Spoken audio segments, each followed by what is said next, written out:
Thank you for coming to the morning program.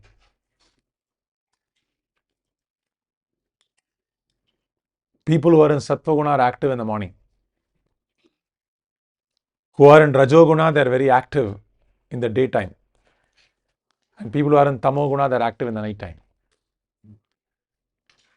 So there was a song, my father will say, whenever I talk about Sattva-guna, early morning. So there was an old Tamil song. That song says, Iravinil Aatam Pagalinil Thukam, which means you will dance in the night and we will sleep in the daytime. So this is that song says, Idudan Engal Ulagam. This is our world. So that actress is dancing in the club and she's telling, we will dance in the night and you will sleep in the daytime. So Bhagavad Gita also mentions, Ya Nisha Sarva Bhutanam Tasyam Jagarti Samyami Yasyam Jagarti Bhutani Sa Nisha Pashyato Munehe. So whatever is a daytime for someone else or whatever they get excited by, devotees consider that, what's there? Boring. They consider that boring. Ya Nisha Sarva Bhutanam. Whatever they consider as sleeping, whatever they consider sleeping can be taken in so many ways here. Sleeping can be considered as boring. Sleeping can be considered as very mundane, very unenthusiastic, very bland. Whatever they consider Nisha, or it can be also taken in the literal word Nisha. Whenever they sleep, Nisha. So whatever they consider as sleep time, devotees consider that as waking time. So, and whatever they, same thing, whatever they consider very enthusiastic, for instance, so they're very enthusiastic about, say, going in a cruise and then eating all day and then watching the sea. That's fine. But the devotee can see the essence of it. What is the essence of that? Right? The essence of it is that is again eating a different food, eating here, eating there, again sleeping, but just in a different environment. There can be something better. So he sees something more valuable that can be done than simply eating and sleeping in a different place. You see? So whatever they are excited by, people consider this bland. And whatever we are excited by, reading Bhagavatam, early morning japa, same Hare Krishna mantra, 1 hour, what will you do? Same Bhagavatam, same Bhagavad Gita. What is there? So they consider, they can't see the variety that's possible. The variety that's possible. In spiritual life, for instance, we are chanting Hare Krishna, Krishna Krishna, Hare Hare, Hare Rama, Rama Rama, Hare Hare. So it is like, what do you say? So many realizations can come up even in 5 minutes of chanting. So many impurities are overcome. We go through so many layers of identities and all that is removed during even 5-10 minutes of chanting. But a person who's in illusion cannot see that. Cannot see that. And some of you, and even for some of us, it may be difficult to enjoy chanting. Because chanting is the highest spiritual process. So to enjoy chanting takes some effort. Kirtan is a little more easy to enjoy. But chanting to enjoy, how many of you agree that Kirtan is a little more easy to relate than chanting? Japa. How many of you enjoyed japa today? Let's be honest. I enjoyed japa. Wow, that is pretty advanced devotees here. Right? Actually, my first time I chanted 8 rounds, you know what happened? I slept off. Right? I started chanting at 5:45. 7:20 is the Guru Puja. I chanted from 5:45 to 7:15. I thought I'm going to chant 1.5 hours. Maybe I'll see Krishna today. Right? Because I'm very advanced. Whenever I hear some songs, I already cry for Krishna. I'm pretty advanced up there. Right? But in 20 minutes, I was fast asleep. Right? And I woke up at 7:05, I thought I was chanting, I was dreaming. I dreamt so many things and I came back at 7:05, 7:15. So, and this didn't just happen the first time, right? I was in the base, in the ashram, we'll be chanting. And sometimes, I go to sleep at 11 o'clock, wake up at 4:45 and chant. And many times, Hare Krishna, someone will pat me on the back. And I'll feel very offended also. How come you wake me up? How dare you wake me up? You're pointing to me that I'm sleeping. So, so usually when someone sleeps in the ashram while chanting, only a person who's very nice is allowed to go and wake him up. Like you cannot take, think bad of him. And only that person is allowed to wake him up. Other people are not allowed, because then you'll feel offended. You woke me up? How dare you do that? How do you think I'm sleeping? Do you think I was sleeping? No, I was in deep samadhi.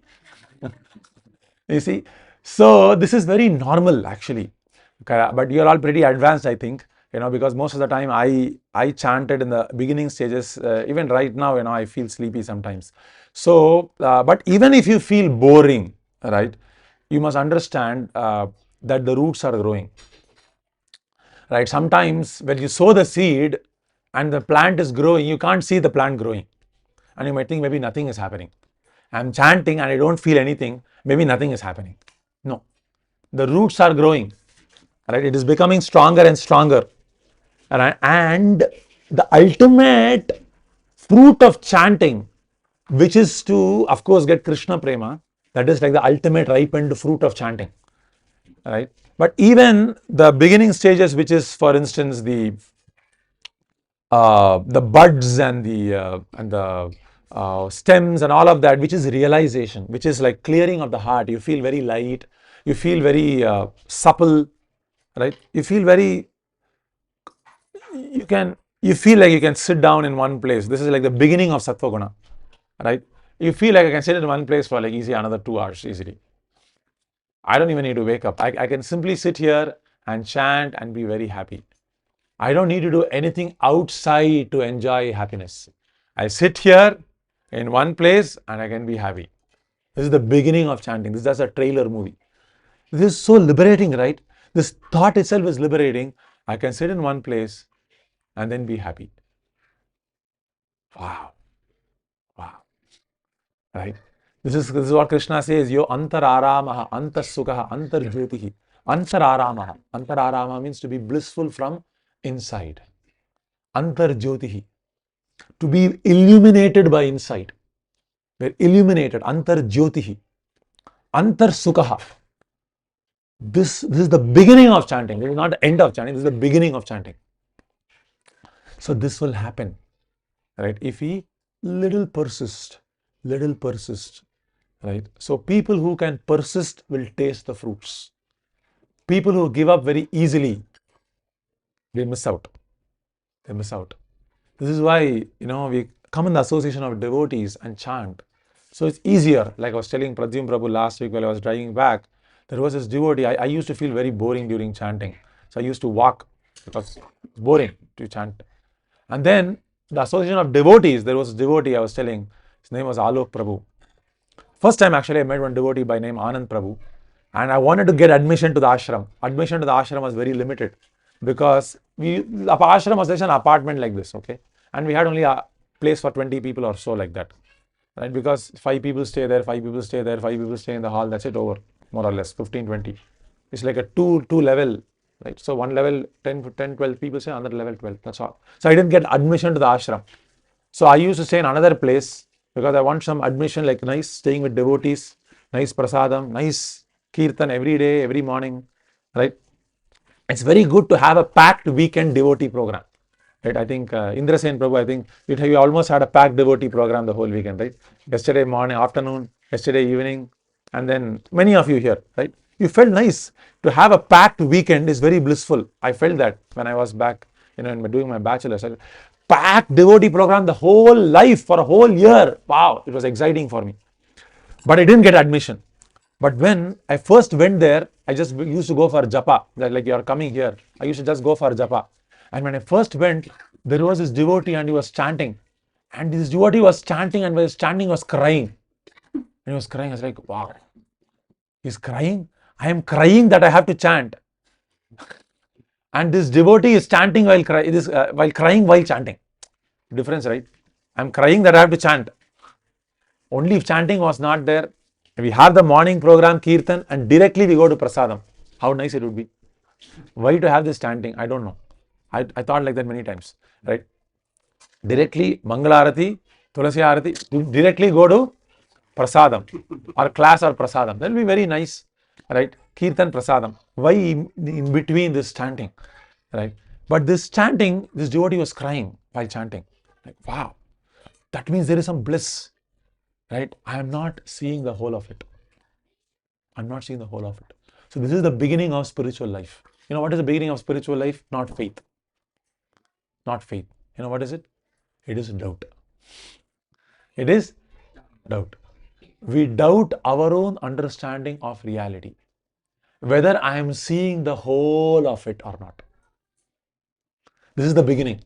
And this doubt about our own experience is created in the presence of a sadhu. In the presence of a sadhu. Until we come to the presence of a sadhu or someone with an association, we never doubt our experience. We think whatever I'm doing, the eating, the sleeping, and this, the shopping, that's all there is to life. I just have to shuffle this in different permutations and combinations. Maybe there is better eating. Maybe right now I eat in Rangoli. Right? Maybe if I get a job, instead of eating in Rangoli, I'll eat maybe in some other restaurant, maybe in a more posh restaurant. Right? I'll go to Florida and eat. Maybe I'll go to San Jose and eat. Put on Instagram, you'll see I'm here in Om Sweets, like in San Jose. That's the purpose of life. I eat better. Now I sleep in an apartment. So boring. Now I buy a condo, then buy a single family home, right? And then I buy even a better house, right? Just facing the lake, right? My Srihari's music teacher bought a beautiful house. Divya was saying that house is like $3-4 million, and it's exactly facing the waterfront. So he has a boat and everything. So it's like say that's the purpose of life. Right. So it's possible to think like that. But I actually had a chance to do the Damodar program, 2014. It's very nice dentist here. So she had called all the doctors, like 20-25 doctors. They were all earning in $3-4 million, and we did a Damodar program. The Damodar program happened in the waterfront, right? Bhagavad Gita, Bhagavatam. Normally, if I hadn't read Bhagavatam, I would have thought, wow, only if I got a house like this. Why didn't I live like this? But the power of Bhagavatam is that, right, even a person like me could feel, so what? So what? If this is engaged in God's service, that's very good. But if this is not engaged in God's service, so what? Because the pleasure of chanting, the pleasure of Bhagavatam is million times than having a house close to the waterfront. Because you're just looking at water all the time. Why do you feel happy when you look at the water? Because water is fresh, right? You feel fresh when you look at water, correct? That's why you like having house close to the waterfront. But you know what is more fresher than water? Realizations. Realization of what is life. Realization of who you are. That is fresher than water. And even what is fresher than that? The realization, more fresher than realization, is the sight of the Lord. The sight of the Lord's lotus feet. So anyone who has the sight of the Lord is experiencing freshness million times than a person who's having realization every moment. So realization, if you're having realization every moment, which means you don't look at the world that ordinary people look at this world, then you're living a different life compared to people who are on the same economic standard. But anyway, my point is to say doubt is important. So I experienced doubt about chanting, my own chanting, when I saw this devotee crying. And another saw devotee, he used to close his ears like that because he didn't want to hear anything else. Hare Krishna, Krishna Krishna, Hare. He would close his eyes because chanting will begin at 5 o'clock. He would close at 5 o'clock and he will open his eyes at 6:30. Because every time I used to see whether he's looking at or he's doing again. Hey, at least sometime he'll open his eyes. I saw for 4 months whether he was opening his eyes. Never opened his eyes. Close eyes at 5 o'clock, 6:30. Usually if I did like that, I'll sleep off. That means he's seeing something inside. That's why he's able to close his eyes and not sleep. If you close your eyes and you're not experiencing something, you will sleep off. or you will find it boring. He's experiencing something. What is he experiencing? And you know what? Not just that. I also saw one day I woke up at 3 o'clock and you are chanting. Hare, you're chanting at 3 o'clock? How many rounds do you chant? He says, he won't say that. You are all chanting so nicely, so you are chanting 16 rounds. I'm not chanting so nicely. So I'm making it up. So you'll chant at least 40, 45, 50 rounds every day. He used to work in Maruti together with me. We used to go to the same, he was in NIT Jamshedpur, this devotee. So we all used to go together in the bike. I had the fortune of taking him in the bike and come back. Very nice devotee. So chant it like that. So seeing his chanting, I got very inspired. This is the real thing. I got doubtful about my own chanting. Then I also started seeing him chant and I also started chanting. And you know what? My chanting, actually understood what chanting is there only. Wow, I couldn't stop chanting some days after even I go to the office because of these devotees association. I couldn't stop chanting. I couldn't stop chanting. I would drive the bike, but I wanted to chant. I'm in the office, there is a stand-up meeting. I couldn't stop chanting. How is this possible? This person who couldn't even chant 2-3 malas of japa, couldn't stop chanting even during the stand-up meeting. I'm there. I couldn't stop. Read Bhagavatam, hear, chant. So we used to go to the terrace. Another devotee by name Bharadwaj Prabhu is in Phoenix, right? We used to go to the terrace, right? Everyone used to do for chutta. Chutta, right? Chutta, right? It's called? Sutta. Sutta. So everyone used to, so Maruti Suzuki, there used to be 4 or 5 tea breaks. Tea break itself will go for 20-25 minutes, right? There will be 3 tea breaks. Every tea break is for 25 minutes. And lunch break is for another 1 hour. So you can imagine how much time we worked, right? So 20 minutes tea break. So we used to go up. Says, and we all used to chant. Tea break chant. Tea break chant. Many people will be doing sutta there and you will be chanting in one corner. So it was so nice. So how did this happen? Because of the association of devotees. Association of devotees is very powerful. It makes you doubt your reality of life. It makes you doubt what you have assumed in confidence that I know it all. So this is what Prabhupada wants to give. And who are these people that people wanted to give this, Prabhupada wanted to give this association? Why do we have this place rented out? We are spending almost $1,500 every month to pay for rent, right? Money doesn't come in trees, right? Why do we want to do this? To give an opportunity that if someone can chant, if one person can come and actually experience the pleasure of japa every Sunday morning, then that's great. That's a success. Someone can experience this Bhagavad Ananda, the pleasure of chanting, which you will not get in any place in this world. Any place in Auburn Hills, you can't get this pleasure. You can get pleasure of eating, pleasure of sleeping, pleasure of lodging, pleasure of restaurant, pleasure of this, pleasure of that. Every pleasure you can get. But pleasure of chanting, you'll only get in this small apartment. Very unique. Every other pleasure, there is already so many avenues. But where is the market place, right, to buy this, right, to buy this pleasure, to experience this pleasure? But in Kali Yuga, people, Kalau Asmin Yuge Janaha, that's what the shloka is about. Prayena Alpa Ayushaha Sabhya. People in Kali Yuga have Alpa Ayusha. Why is it Alpa Ayusha? Prabhupada is breaking it down. Duration of life is shortened not because of insufficient food, because of revolution, so that GMO, all that. You are able to produce better, more foods. So what is the reason? What is the reason? The reason is that because of irregular habits. I eat in different times. I eat how much ever I want. I eat anything I want. I sleep anytime I want. I have sex with anyone I want. So all these things will deplete the body and the mind. So how to be peaceful? Very simple. Peace is very simple. If you are purified in 4 activities, okay, you can repeat after me. Ahara, Nidra, Bhaya, Maithunam. These 4 activities, if I am regulated, which means I eat at the right time, the right food, Bhagavad Prasadam, preferably, right? Then good. eat at the right time, the right food, and the right prasadam, the right person, done by the right person, not anything I eat. And nidra, I sleep at the right time. Sleep with the right bhava. Sleep with gratefulness to the Lord. Yes. A service. And bhaya, I earn my money in rightful means in dharma. And then maithuna, my sex life is clean. It is not haphazard. It is not illicit. Simply by purifying these four things, your mind will become very peaceful. Your mind will become very peaceful. And if any of these four things are irregulated, our mind will become agitated. Agitated.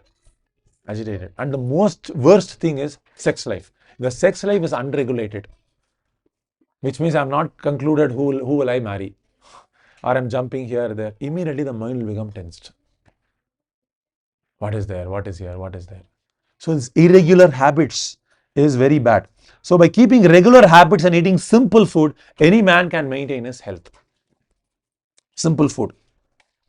And then overeating, over sense gratification. Over sense gratification. Laulyam, lobha. I will eat more. I'll eat at 4 o'clock biryani. 4 a.m. I'll eat biryani. Right? 2 a.m. I will eat this. 10 a.m. I'll eat this. 10 p.m. I'll eat this. So this is not good. And then over dependence on another's mercy. I desire more than I need. So all these things make us very tired. Make us very mentally tired. Physically very tired. So Bhagavatam, as soon as you come to the association of devotees, you will understand joy is very simple.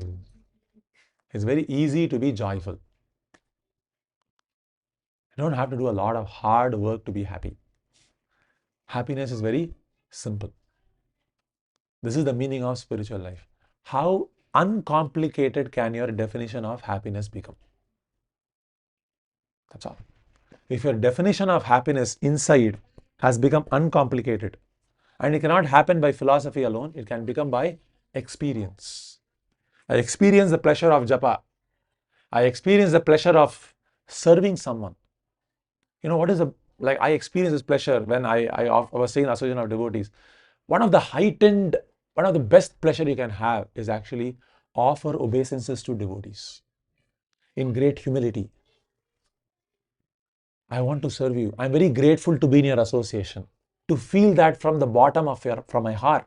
I feel very grateful to be here. So this feeling when you have, that's why we say Vancha kalpatarubhyashta kripa siddhubhyevacha patitanam pavanebhyo vaishnavebhyo namo namaha. I'm very happy to be with Vamshi Prabhu. I'm very happy that Pradyum Prabhu is here. You feel grateful seeing everyone and you're happy. What fortune, what punya I have done, what activities have I done to be here. So if I feel like that when I'm offering obeisances to devotees, so whenever we see devotees, Prahlad Maharaj says, Baspa Kalaya, there is tears in my eyes. And I'm in ecstasy when I offer obeisances to them. Ecstasy. I'm ecstatic. Prahlad Maharaj is ecstatic offering obeisances. Wow. This is the meaning of saying Prabhu. We say whenever we say Hare Krishna Prabhu, Dandavat Pranamam. Why we say Dandavat Pranamam? I offer pranam not like this, Namaste ji, not like that. How? I feel so happy that I offer I pay obeisance like a dandam. What is a dandam? Stick. So when you offer obeisance to the Lord also like a dandam. Because by doing like that, our pride will come down. If my pride comes down, my heart will become free. That's all. So Bhakti Yoga means to reduce pride. Other forms of meditation wants to purify your mind by changing your attention, changing your object of attention. Bhakti Yoga attacks the root of it. The root of distraction, the root of agitation is pride. Root of agitation is pride. And if you give up that pride to the Lord, you become very simple-hearted. And immediately there is ecstasy. Mind will not go here and there. Immediately you can understand, just by pratyaksham, you can understand I'm eternal. Just like that, because the mind will become still. There is no pride, the mind will become still. Mind will not be agitated because the mind is actually born of the nature of goodness only. That is the nature of the mind. The mind is born of goodness during creation. So the mind becomes still. immediately you can see what is beneath the mind. There is something beneath the mind, correct? But right now I can't see. There is a lake. Underneath the lake there is a lot of gold coins, gold biscuits. But the lake is very dusty. The lake is very murky. Can you see the gold coins underneath? No.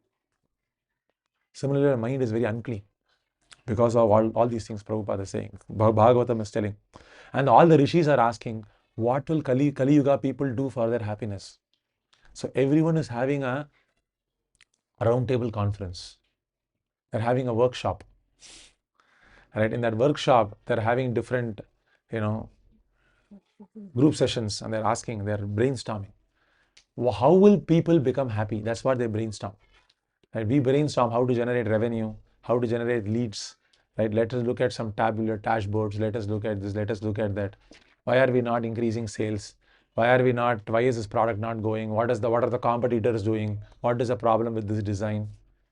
So this is what people do workshops for.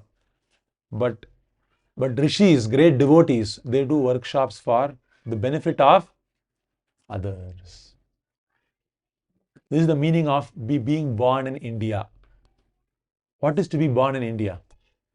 Pararthanishtaha. Pararthanishtaha. To be thoughtful about the welfare of others.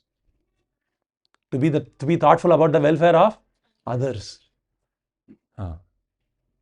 So we have come here to make money, but this is not actually Indian civilization.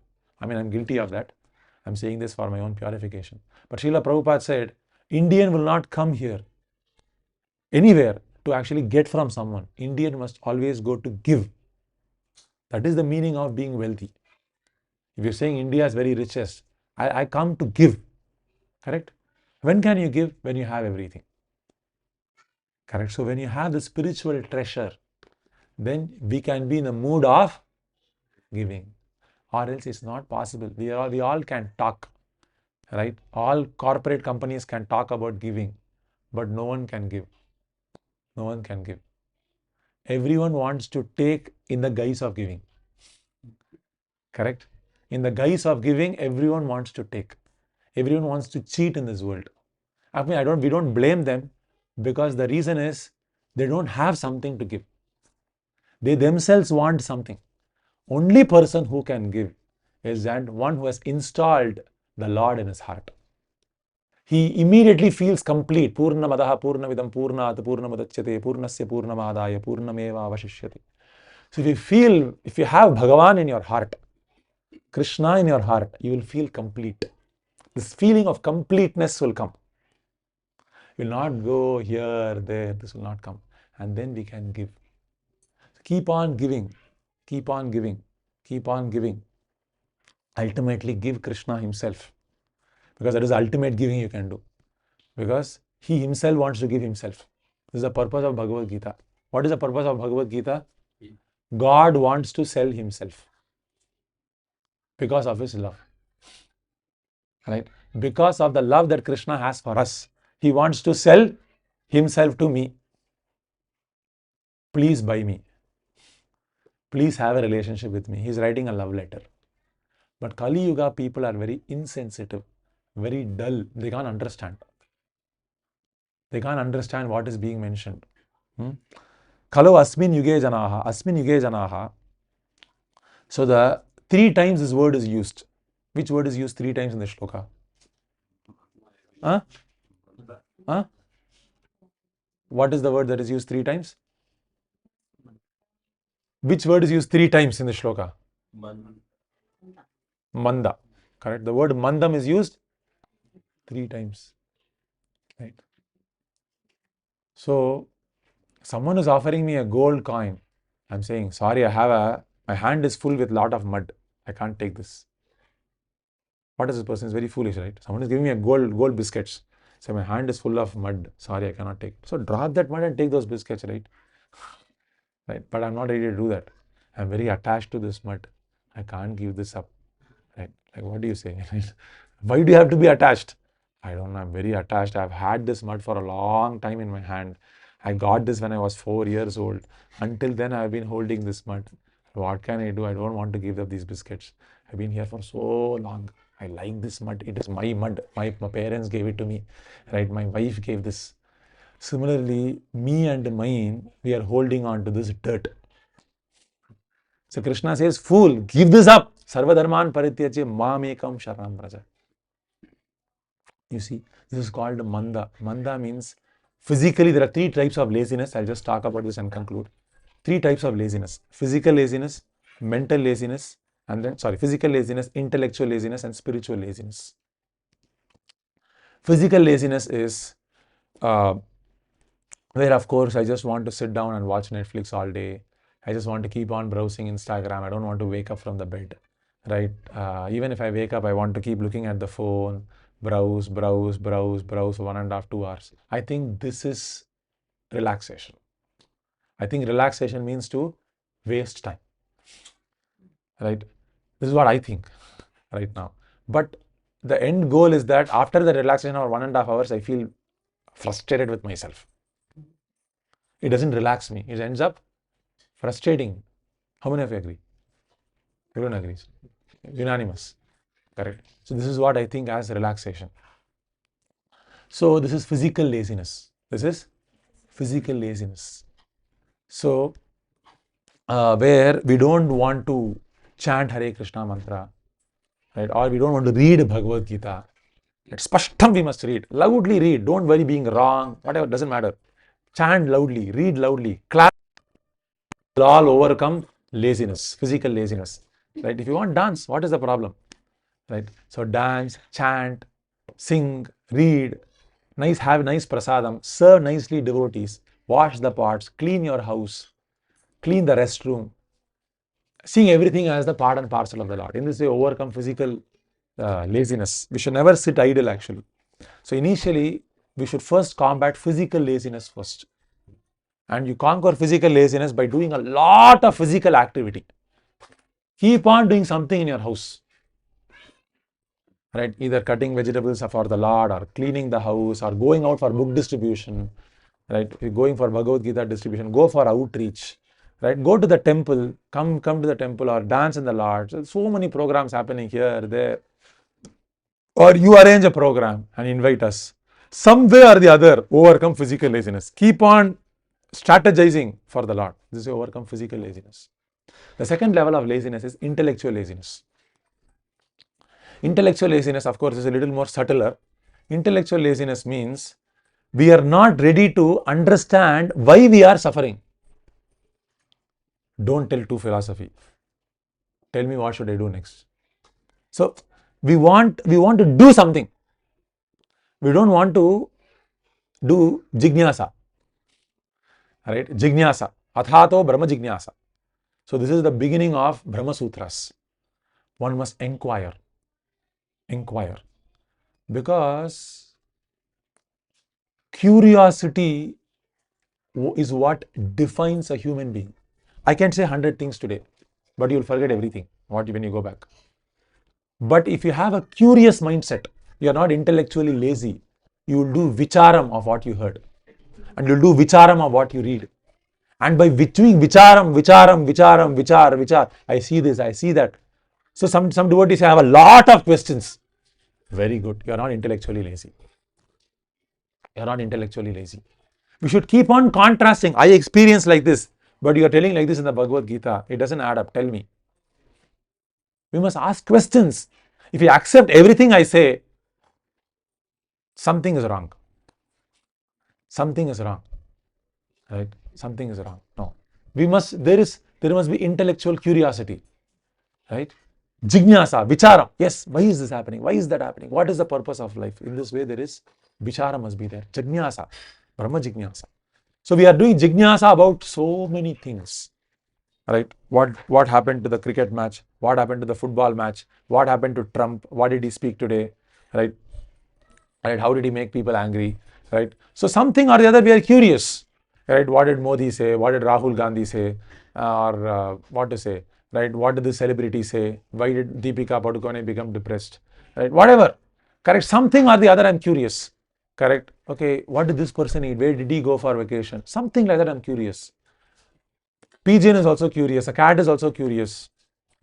Everyone is curious. But if I can be curious about who am I, if I can curious about how can I become perpetually happy, that curiosity will elevate us. Curiosity about something external will pull us down. Curiosity about something internal will elevate us. Fish is curious. इसमें क्या है? Case closed. Hey, curious. I want to understand. I want to taste. Curious. But curious about the wrong thing. I'm just curious whether this ball can be hit for a 4 or not. Nicked and gone. No curiosity. Curiosity must be to understand what is hitam, what is beneficial. This is intellectual. This is the curiosity that the rishis had. This is why they're asking. Kali Yuga people are like that. How can they be benefited? And another third type of laziness is spiritual laziness. Spiritual laziness. Spiritual laziness is hesitating to act on, surrender to the Lord. Because I understand something, but I'm not ready to act on it. I'm not ready to give up my false ego. My ego is telling, I know it. Not ready to surrender. This is another spiritual type of laziness. To give up the false ego, not ready to give up the false ego. That is spiritual laziness. Okay. So we must be ready to act, because only if you act on it, you will experience. If you keep on imaginating, it's not imaginative ecstasy. Prabhupada said, spiritual life is not imaginative ecstasy. I keep on imagining that someone saved me, he saved me from all sins. Like many Abrahamic religions, I mean, not to offend them, but many people are in that type of a mindset that it is more imaginative. Someone saved me for all my sins. It's imaginative. It's on the mental platform. But only if you experience, which means you cross the mental platform, you can actually see. Because the goal of spiritual life is to see reality, not to believe in it. If you believe in something, you can doubt it, correct or not? But if you see it, will you doubt it? No, right? Spiritual life means to see God face to face. You can see yourself that you're eternal, face to face. You can come face to face with reality. This is the meaning of Bhagavatam, not wishy-washy talk. You can really, this is real deal. They are not like, playing around, toying around. So this is possible for all of us, but we should not be lazy. So intellectual laziness, spiritual laziness might be a little subtle, but at least physical laziness we must try to overcome immediately. Drag your body from wherever you are here every Sunday morning, Saturday evening. Drag your body. That is overcoming physical laziness. Drag your body. Right? And then drag your body to, whenever you are in your house, drag your body to read, drag your body to cook for the Lord. Don't let your body be idle. Not be idle. Immediately you will feel depressed when your body is idle. This is tamoguna. So physical laziness is tamoguna, increases tamoguna. Intellectual laziness will increase rajoguna. And spiritual laziness will make us connected to this rajo and tamoguna. It is the border of sattva rajas. So if you are able to conquer spiritual laziness, you conquer sattva, rajas, tamoguna, and you go to the transcendental platform. Okay. So I'll stop here. Any questions or comments are welcome. Yes. Sattva-guna, Rajoguna and Tamoguna. Sure. So thanks for that question. So Sattva-guna, to put it simply, I'll tell you what is guna. Guna means, imagine, we all have some tendencies. We all have some train of thoughts, different streams of thoughts. And different from those streams of thoughts, there are different streams of activities. And this stream of thoughts is coming from different streams of conception. Now, the streams of thoughts can be categorized into three, to put it simply. Some thoughts will elevate you. To give an example, say my task here is right now to put a thread into a needle. Now, if I'm bare hands, I can easily put the thread into the needle. Now, you can imagine Sattva Guna as someone who's wearing a surgeon's gloves. Yeah, somehow he wore a surgeon's gloves and is trying to put the thread into a needle. It's a little easy. It's because it exactly follows the contours of the hands. So it's easy to put the thread into the needle. So Sattva Guna tendencies means those tendencies we have which are in alignment with your real nature. To be kind, to be compassionate, to be self-controlled, to not associate with the world without due diligence, uh, to have knowledge, to have renunciation. All these qualities are actually of the nature of the mode of goodness. These tendencies very closely align with the nature of the soul. So they are the mode of goodness. There are other tendencies which are a little further away from the nature of the soul. You can compare them to like a cricket gloves. If you wear a cricket glove and then try to put the needle into a thread into a needle, it is even more difficult. You're making life a little more complicated to solve your problems. So those are Rajoguna tendencies, mode of passion. And there you feel a sense of excitement to start with, but then it falls flat. You feel a sense of you're dreaming. If I only defeated this person, how nice it will be. You feel a sense of accomplishment. He talked back to me like that. If only I talk back to him like that, he'll know his place. Right? You feel like, crush him. So this sense of feeling you have, or I mean, not you have that, I have, right? People generally have is a mode of passion, of competence, of passion, of anger, of greed, and all of that. This falls in the mode of passion. So these tendencies cloud ourselves from ourselves. Okay. And the thing that clouds us the most is the tamoguna tendencies. You can imagine it like a boxing gloves you're wearing. If I wore boxing gloves, do I have any luck even holding the thread? No. At least cricket gloves, I can hold the thread. But if I had boxing gloves, can I even hold the thread? No. So some tendencies, I can't even see what I'm doing in my life. You feel lost. You feel out of place. You're always resentful. You're always repenting. You're anxious. You become depressed. So all these things are tamoguna tendencies which make me feel in a certain way. So by orienting our tendencies, we can change how we feel about life and how we move towards the absolute truth.